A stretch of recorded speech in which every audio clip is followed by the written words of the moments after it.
إن الحمد لله نحمده ونستعينه ونستغفره ونعوذ بالله من شرور أنفسنا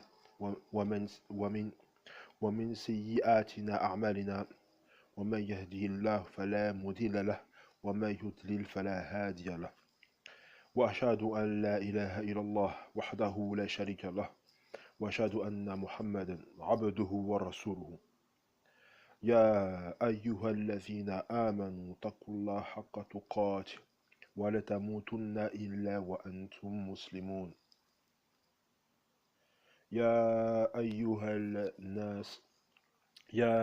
الناس اتقوا ربكم الذي خلقكم من نفس واحدة وخلق منها زوجها وبث منها رجالا كثيرا ونساء واتقوا الله الذي تساءلون به والأرحام إن الله كان عليكم رقيبا يا أيها الذين آمنوا اتقوا الله وقولوا قولا سديدا يصلح لكم أعمالكم ويغفر لكم ذنوبكم ومن يطيع الله ورسوله فقد فاز فوزا عظيما أما بعد فإن أصدق الحديث كتاب الله وخير هدي محمد صلى الله عليه وسلم وشر الأمور محدثتها وكل محدثة بدعة وكل بدعة ضلالة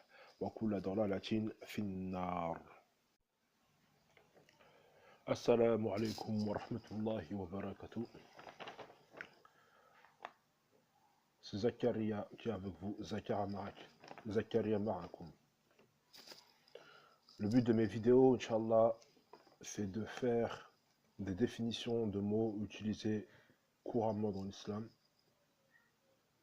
de faire des vidéos courtes et concises dans le but de se rapprocher d'Allah, de retirer l'ignorance qu'il y a dans le cœur des gens et de le remplacer par de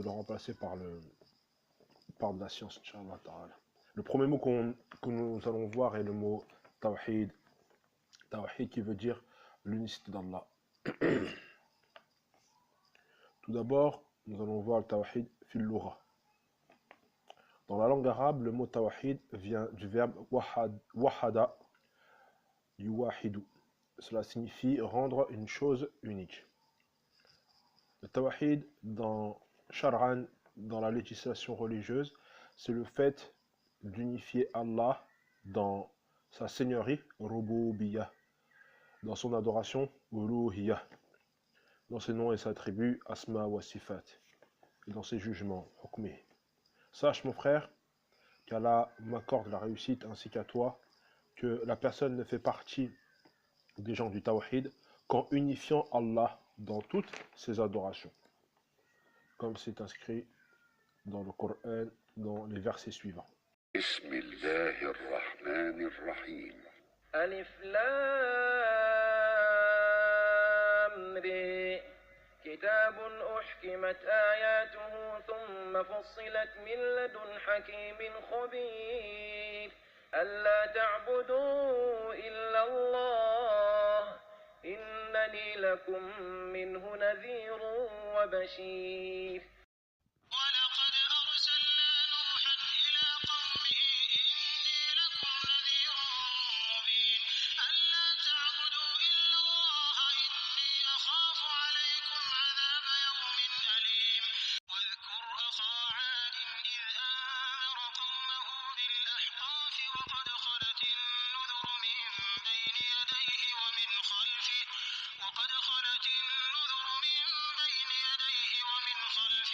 ألا تعبدوا إلا الله إني أخاف عليكم عذاب يوم عظيم. Ensuite, l'épreuve du Tawhid. Voici les versets qui montrent l'épreuve du Tawhid.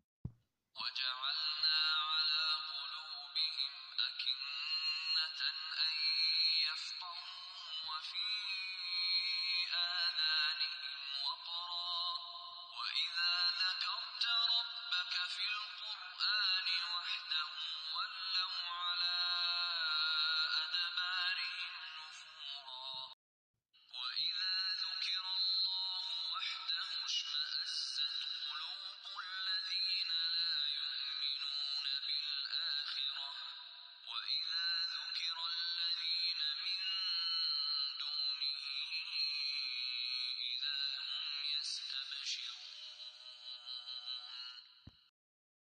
ذلكم بأنه إذا دعي الله وحده كفرتم وإن يشرك به تؤمنوا فالحكم لله العلي الكبير. Les termes à retenir de ces versets sont les mots ahadun, qui veut dire un, et wahdahu, qui veut dire unique. Ensuite, dans les hadiths, nous avons un hadith rapporté par Ibn Abbas, radiyallahu anhu, où le messager d'Allah, sallallahu alayhi wa sallam, a dit à Mu'adh, radiyallahu anhu, lorsqu'il l'envoya au Yémen, tu vas te présenter à un peuple parmi les gens du livre. La première chose à laquelle tu devras les appeler est d'unifier Allah, jusqu'à la fin du hadith. Il est akhiri, rapporté par Bukhari ou Muslim. Un autre hadith d'après Tariq ibn Hashim, radiyallahu anhu, j'ai entendu le messager d'Allah, sallallahu alayhi wa sallam, dire, celui qui unifie Allah et mécroit en tout ce qui est adoré en dehors de lui, ses biens et son sang sont sacrés, et son jugement revient à Allah Azza wa Jal. Le Shir Wasabi dit, toutes ces preuves sont autant de réfutations contre les ignorants qui renient le Tawhid. Aqsam al-Tawhid arba'a. Le Tawhid se divise en 4. Sache mon frère musulman, qu'Allah me raffermit sur la vérité ainsi qu'à toi, le Tawhid se divise en 4. Premièrement, le Tawhid Rububiyah. Deuxièmement, le Tawhid Uluhiyah. Troisièmement, le Tawhid Asma wa Sifat. Et quatrièmement, le Tawhid Mutaba'a. Toutes ces divisions sont présentes dans la Fatiha, qui est la première sourate du Coran. Quand Allah subhanahu wa ta'ala dit Bismillahir Rahmanir Rahim, cela concerne le Tawhid Uluhiyya wa Asma wa Sifat. Lorsque Allah Azza wa Jal dit Alhamdulillahi Rabbil Alamin, c'est le Tawhid Uluhiyya. Pourquoi? Parce que Alhamd fait partie de l'adoration. Et Tawhid Rububiyya, parce qu'il y a le mot Rab. Rab est un nom dont l'attribut est Rububiyya. Et Tawhid Asma wa Sifat, parce que Rab est un des noms d'Allah. Quand Allah Azza wa Jal dit Ar-Rahman Ar-Rahim Maliki Yawmiddin, c'est aussi Tawhid Asma wa Sifat wa Rububiyya. Quand Allah dit Iyyaka na'budu wa Iyyaka nasta'in, c'est le Tawhid Uluhiyya, c'est-à-dire le Tawhid dans l'adoration. Et lorsqu'Allah dit Ihdina sirata mustaqim sirata alladhina an'amta alayhim ghayril maghdubi alayhim waladdallin, c'est le Tawhid Uluhiyya dans l'adoration, et Mutaba'a, c'est-à-dire dans la suivi du prophète Muhammad sallallahu alayhi wa sallam. Donc voici les 4 types de Tawhid, tous sont présents dans la sourate Fatiha. Dès lors, nous allons rentrer plus en détail dans les différentes divisions du Tawhid.